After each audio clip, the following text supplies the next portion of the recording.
Kerap tampil harmonis, nyatanya pasangan Lee Jong Hun dan Moa Aim justru terikat dalam pernikahan toksik. Sikap posesif Moa kabarnya membuat Lee tertekan dan sempat ingin mengakhiri rumah tangganya dengan Moa yang sudah dibina selama 7 tahun. Benarkah demi anak, Moa memilih mempertahankan rumah tangganya dengan Lee?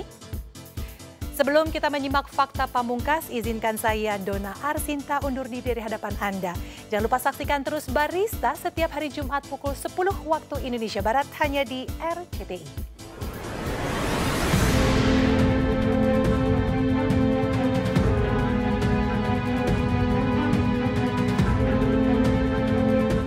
Pemirsa, pernikahan pasangan Lee Jong Hun dan Monique Octaviani atau yang dikenal dengan panggilan Moa Aim tengah menjadi sorotan publik. Mengaku bucin pada suami, namun Lee merasa tersiksa dengan sikap posesif istrinya. Jika tak memikirkan nasib anak-anak, sudah lama Lee ingin menyudahi rumah tangganya dengan Moa. Siapa sangka selama hampir 7 tahun Lee korban perasaan demi membahagiakan Moa dan buah hati yang tak berdosa. Tapi benarkah Lee sudah tidak tahan dengan cara Moa mengekspresikan kebucinannya kepada dirinya? Jadi saya pasti sayang lah, saya bucin sama dia kan. Nah. Jadi kalau dari pacaran memang saya yang bucin. Cuman karena ada something aja makanya saya lebih bucin lagi. Ya nggak mudah pastinya. Terus happy juga banyak tapi susah lebih banyak, dan juga otomatis ego kita makin besar, terus sibukan kita beda, terus kemauan kita masing-masing pasangan juga beda. Ya jadinya akhirnya ya kayak zaman dulu kan pacaran kesem-sem gitu kan happy romantis banyak, semakin ini kan ibu terus punya anak banyak, otomatis kita bukan melupakan pasangan tapi kan udah nggak bisa fokus sama hanya pasangan aja. Jadi kemarin sempat nggak bisa care banget. Lagi berusaha sih ya, lagi berusaha untuk ya namanya pernikahan gimana sih, pasti ada up and down-nya, dimana kita juga masih saling mencocokkan banyak hal yang ya kita pikir selama ini oke, ternyata banyak hal yang nggak oke juga. Jadi ya lagi sama-sama nyocokin aja gitu. Dari saya sendiri sih ya lebih banyak introspeksi diri sih, maksudnya ya namanya manusia itu bisa salah, dan kalau saya nggak pernah menyalahkan suami saya juga, nggak pernah, dan saya selalu bilang apapun yang terjadi meskipun dia benar salah tetap saya ada adil. Jadi saya bilang ya namanya berubah ya saya juga harus berubah.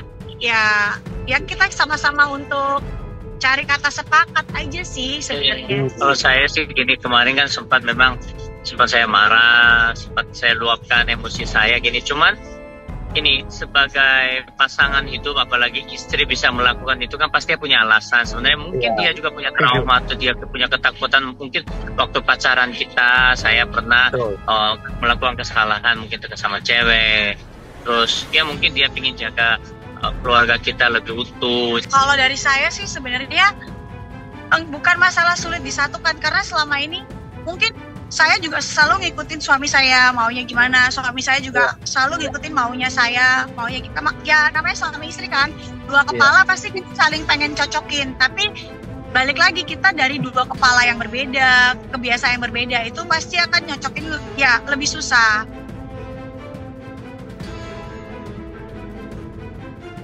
Ya, kisah rumah tangga toksik bermula ketika Moa memutuskan untuk meninggalkan Lee. Moa pergi ke Amerika untuk menemani anak-anaknya sekolah di sana. Kepada sahabatnya Melanie Ricardo, Moa mengaku sudah siap hidup mandiri bersama dengan anak-anak di negeri Paman Sam itu. Nggak bisa bantu banyak, tapi ya mungkin perempuan ya, berpikir panjang juga.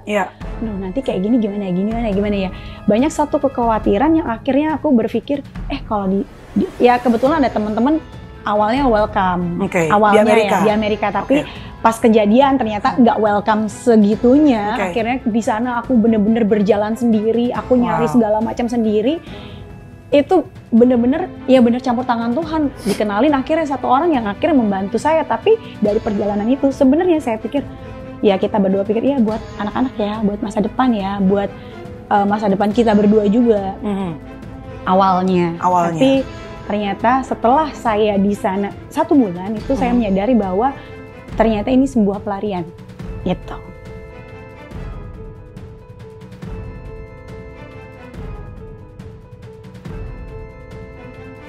Moa tak menyangka jika kepergiannya ke negeri Donald Trump itu justru semakin menimbulkan rasa bucinnya semakin mendalam terhadap Lee suaminya.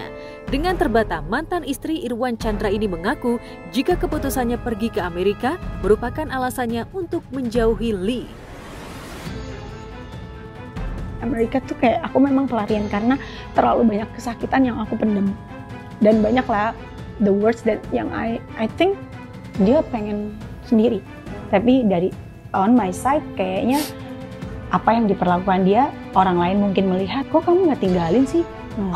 Iya, mungkin dari dia juga melihat aku sakit ke dia gitu loh, maksudnya saking bucinnya. Semuanya bilangnya mau pergi gimana, saya bilang jangan, tetap mau ngotot.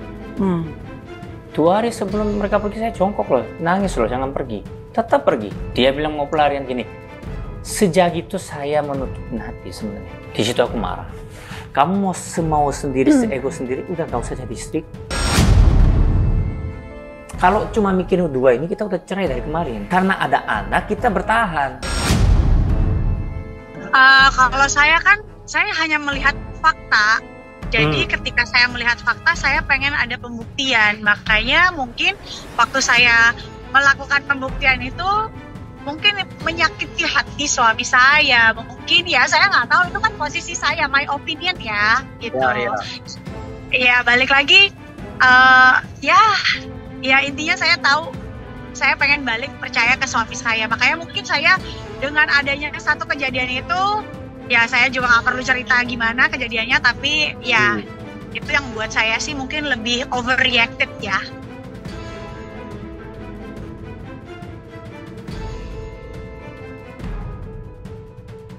Sementara Moa berpikir jika ia siap meninggalkan Lee untuk selamanya, justru drama rumah tangga toksik baru saja dimulai. Lee yang ditinggal Moa justru merasa tak tenang sebagai suami. Ia bahkan merasa diri tidak berguna. Sehingga perempuan yang dicintainya pergi meninggalkan dirinya. Padahal demi mempertahankan rumah tangganya, ia begitu menuruti keinginan istrinya yang ternyata seorang yang posesif. Termasuk meninggalkan pekerjaan demi berada di rumah bersama dengan Moa yang kala itu merasa tak mendapat perhatian darinya. Sebab itulah Lee yang menjalin hubungan jarak jauh dan tinggal sendirian sempat berpikir untuk mengakhiri jejak hidupnya di dunia fana. Ngomong sama parents dong. Saya justru kalau lagi sedih lagi, susah, nggak akan ngobrol sama orang. Saya 2 minggu nggak keluar dari rumah. Semua kerjaan saya stop. Saya tiap hari minum kayak orang gila, tiap hari minum paling sehari tidur setengah jam. Minum obat loh, obat tidur loh, nggak bisa. Really? Nggak bisa. Oh my God, I'm sorry to hear that. Saya punya depression, jadi tinggi. Jadi saya minum obat depresi juga, tetap nggak mempan. Sampai saya mau diri loh. Oke, dia bilang mengambil keputusan itu. Fine. Tapi kan saya punya tanggung jawab tetap. Menurut saya kalau suami nggak bisa biayain istri sama anak-anak, mau kondisi apapun, berarti kamu nggak ada gunanya sebagai suami. Di kerjaan kan saya, orang tahu saya semuanya, saya always happy. Nah, sambil berjalan, ya banyak yang nanya, kenapa. Terus klien yang iklan juga khawatir dong. Itu kan kalau sampai divorce kan pencemaran nama, ya katanya, oh enggak ada apa-apa. Cuman saya sedih aja. Makanya orang pikir, ada yang bilang lebay lah, ada yang coba di luar sana, kita nggak bisa cerita sama siapapun. Mau cerita sama siapa? Ya akhirnya cuma nangis aja di Instagram, udah. Setidaknya kan orang bilang jangan nangis. Ya saya merasa, oh ada yang dengerin. Ya, cuman dia waktu itu lagi minum, makanya dia bisa posting. Kalau enggak kan enggak. Oh my God, itu kamu lagi sedih, depresi, terus lu minum, makanya lu posting gitu. Itu nggak sadar itu. Tiba-tiba dia pulang dengan tanpa izin saya, akhirnya pulang. Ya bentrok lagi. Mau kerja, mulai ngerocos. Ternyata setelah aku, jadi waktu awal di Amerika itu kita udah oke, tiba-tiba dia kenal dengan seseorang lah. Loh bukan kenal, kamu kalau lagi cerita gini soal aku ini selingkuh. Kamu ini loh, Dia itu anak bosnya, dia yang kasih aku iklan. Aku iklan restoran, dia yang bayar ratusan juta, bahkan M. Itu uang pakai buat apa? Buat kalian hidup di sana loh. Aku no comment ya. Sebenarnya gini, kalau bilang orang ketiga atau ada atau enggak, ini kalau memang saya sih gini, saya punya anak perempuan juga, saya juga harus jaga masa depan anak-anak, hati anak-anak, jadi mungkin nggak segampang seperti itu kalau menurut saya. Tapi kalau memang istri saya menganggap itu seperti itu, ya saya juga susah mengucapkannya. Sekembalinya Moa dari Amerika, hubungan keduanya disebut-sebut masih belum sepenuhnya pulih. Moa yang mengaku bucin pada suami, nyatanya belum terlihat buktinya. Di hadapan publik, Moa tak banyak bicara ketika mendengar curahan isi hati Lee soal perjuangannya mempertahankan rumah tangga yang dibangun sejak tahun 2017. Lee mengakui jika usahanya itu dilakukan demi anak-anak mereka. Dan kini rumah tangga mereka juga siap memasuki anniversary yang ke-7 pada 2 Desember 2024 ini. Lantas, bagaimana kelanjutan rumah tangga toksik ala Moa dan Lee? Benarkah keduanya siap mengakhirinya?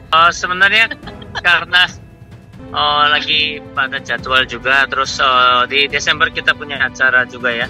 Jadi kayak anniversary mungkin kita rayain berdua aja. Awalnya kita mau bikin pesta, undang teman-teman, cuman lagi ya jadwal juga, terus ya lagi banyak masalah juga, jadi kita adain sesimpel aja. Yang penting saya sama istri bisa berdua gitu. Pengen bikin plan acara gitu, karena kan ini yang ke-7 tahun ya, ke-7 tahun. Tapi karena satu dan lain hal, kayaknya kita pengen bikin lebih private aja gitu. Kedua belah pihak mampu menurunkan ego dan memaklumi orang lain, itu udah pasti bisa terselamatkan. Karena sejatinya kita tidak pernah bisa merubah orang lain, itu seperti maunya kita. Yang bisa kita lakukan adalah menerima setiap kondisi orang lain itu apa adanya. Setiap kita bertumbuh dengan development kita sendiri, setiap kita bertumbuh dengan kepribadian kita sendiri, artinya kita tidak ada, bahkan anak kembar sekalipun tidak ada yang identik. Dan kita tidak bisa menyamakan pikiran dan perasaan kita sebagaimana yang orang lain lakukan terhadap kita gitu. Jadi kalaupun ada orang yang pernikahan 10 tahun, 15 tahun kemudian tiba-tiba memutuskan untuk bercerai, ya karena itu tadi merasa sudah tidak sefrekuensi, merasa sudah tidak satu visi, dan mereka tidak bisa jalan sama-sama gitu. Sesuatu yang tidak sefrekuensi itu kalau ilmu fisikanya kan tidak bunyi, Bang. Tidak bunyi. Tapi kalau frekuensi misalnya 450 dia diketok sebelahnya sini bunyi gitu.